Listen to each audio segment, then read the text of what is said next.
पर्वतपुर कस्बे में दो भाई रहते थे। दोनों ही किसान थे और दोनों ही अपनी बीवी के साथ रहते थे।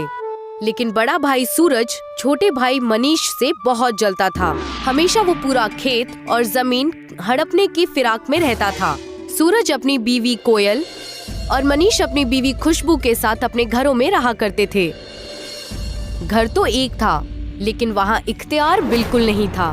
दोनों खानदान हमेशा एक दूसरे के खिलाफ ही रहते थे। मनीष अपनी बीवी खुशबू के साथ खेत पर जा रहा था। तभी वहाँ सूरज अपनी बीवी के साथ आकर बोला, सुना है हमारी फसल इस गांव में सबसे अच्छी हुई है। हमारे खेतों ने इस बार सोना उगला है। मेरी खुशी का तो ठिकाना ही नहीं है और दूसरों की फसल को देखकर लगता है कि उनके घर एक दाना भी नहीं आएगा। लगता है जेठ जी के खेतों की फसल इस बार बेहद अच्छी हो गई है, इसलिए इतना बोलबाला कर रहे हैं। सूरज और कोयल की बात सुनकर मनीष और खुशबू दोनों परेशान होकर खेत की ओर जाने लगते हैं। हमारी फसल भी कम नहीं हुई है। हम अगली फसल के लिए अभी से भी मेहनत करना शुरू कर देंगे। इस बार हम महंगे वाले खाद मंगवा लेंगे और मैं भी आपके साथ खेत में हाथ बटाऊंगी। दोनों वहाँ से अपने घर चले जाते हैं। अगले ही दिन मंडी में फसल का दाम लगने वाला था। कई किसान वहाँ पर अपनी फसल के साथ आए थे। सूरज और कोयल भी वहाँ पर आए थे। तुम्हारी फसल है ही कितनी? इन फसलों को तो मुझे ही बेच सकती हो। इसका भाव तो मैं ही लगा देती हूँ। दीदी, आपका नाम ही सिर्फ कोयल है, लेकिन बातें आपकी पूरी कठोर हैं। हमारा जो भी हिसाब होगा वो हम देख लेंगे।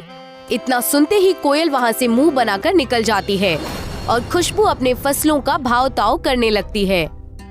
आइए खुशबू बहन, इस बार का आपका फसल कैसा गया? दिखने में तो बहुत अच्छा दिख रहा है। क्या बताऊं भैया जी, इस बार फसल तो अच्छी हुई है, लेकिन कम हुई है। चने की खेती आजकल कहाँ कोई करता है।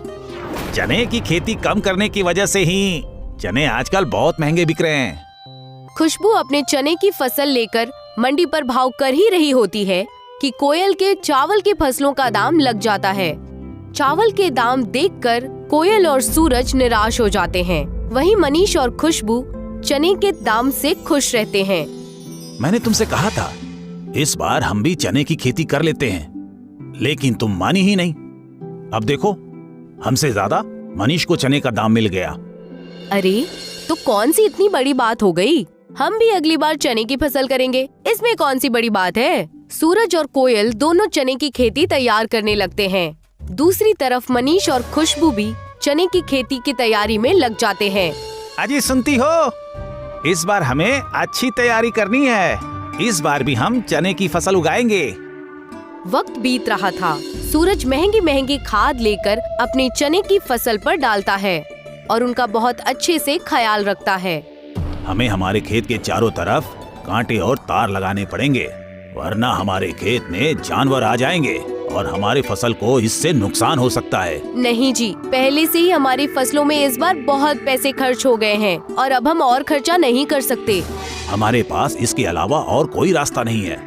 जानवर ही अगर हमारी फसल खा लेंगे तो हमारे लिए क्या बचेगा? आपके भाई मनीष ने तो कांटे और तार नहीं लगाए हैं, तो हम क्यों लगाएं? मनीष भी अपने खेतों की रखवाली बहुत अच्छी तरह से कर रहा था। हर रोज वो अपनी खेत के पास ही खटिया डालकर सोया करता था। इस बार मैं अपने खेतों की ज्यादा रखवाली करूंगा। इस चने की खेती से ही मैं अपने पूरे साल का घर चला लूंगा। हमारी दुआएं जरूर कबूल होंगी जी। हम और मेहनत करेंगे और फसल काट कर मंडी में बेच देंगे। जब सूरज ने मनीष के चने की खेती देखी तो वो हैरान रह गया। मनीष की खेती में चने की फसल बहुत उपजाऊ और सोने जैसी चमक रही थी। सारी चीजें देखकर वो अपनी बीवी कोयल के पास पहुंचा और उसे सारी बातें बताई। मैंने आज मनीष के चने की खेती देखी। हमारे खेत से 10 गुना ज्यादा उसके खेत में फसल नजर आ रही है। ये कैसे हुआ मुझे नहीं पता है, लेकिन ये बात सच है। लेकिन ऐसा कैसे हो सकता है? ना महंगे खाद, ना कोई पहरेदारी, फिर भी इतनी अच्छी फसल कैसे? मुझे और कोई ताने नहीं सुनने उस खुशबू के। आपको कुछ करना होगा जी। रुको, मैं इसका इलाज जानता हूँ। एक तांत्रिक हैं, वही इसका कोई उपाय बता सकेंगे। अब समझ लो उस मनीष का खात्मा होने वाला है। सूरज और कोयल दोनों तांत्रिक के पास जाते हैं और उनसे इस मसले का कोई हल पूछते हैं। बगड़ बोल बच्चा, मैंने तेरी सारी बातें सुन ली। मैं तुझे एक दवा देता हूँ। इस चीज को जाकर अपने भाई के फसल पर डाल देना। फसल पूरे लोहे का हो जाएगा। तांत्रिक ने सूरज को एक दवा दी जिसे मनीष की फसल में डालने के लिए कहा। जी, हम ऐसा ही करेंगे। और रात होते ही सूरज मनीष के खेतों में जाकर सारी फसलों में वो दवाई डाल देता है। सुबह होते ही जब मनीष की नींद खुलती है तो वो देखकर हैरान रह जाता है। वो वहीं बैठकर रोने लगता है। हे मालिक, ये क्या हो गया? हमारी फसल लोहे की हो गई। मैंने क्या बिगाड़ा है मालिक किसी का? मैं कहां से अब अपना घर चलाऊंगा? खुशबू, कहां हो तुम? ये देखो, हमारे फसलों को क्या हो गया? मनीष की आवाज सुनकर वहाँ खुशबू और कस्बे के सारे लोग आ जाते हैं, साथ ही सूरज और कोयल भी। लेकिन ये सब कैसे हो गया? कल रात तक तो हमारी फसल बहुत अच्छी थी, मैंने खुद ही देखा था। और अब हम क्या करेंगे? लोहे के चने की खेती देखकर सूरज और कोयल बेहद खुश हो गए और कहने लगे, कोई बात नहीं छोटे भाई, तुम कुछ दिन हमारे घर से चने लेकर बनाना और खाना। अब क्या कर सकते हैं खुशबू बहन, अब रोना बंद कर दो और हमारे घर पर आकर चने खा लेना। मैं रो कहाँ रही हूँ, भले ही हमारे साथ कुछ भी हो जाए, लेकिन हम तुम लोगों के घर नहीं आने वाले। तुम लोग चिंता मत करो। दोनों खानदान का झगड़ा देखकर सरपंच हंसते हुए आए और बोले, अरे मनीष बेटा, इसमें रोने की क्या बात? तुम्हें तो खुश होना चाहिए। लेकिन कैसे? अब हमारी फसल कौन खरीदेगा? तुम ये सोचो, चने की तुम्हें सिर्फ कुछ ही पैसे मिलते। अब तो तुम्हारे फसल में लोहे के चने हैं और इस समय लोहे के बाजार में बहुत अच्छा व्यापार हो रहा है। तुम बहुत अमीर बन जाओगे अगर तुमने ये बेच दिए तो। जी सच?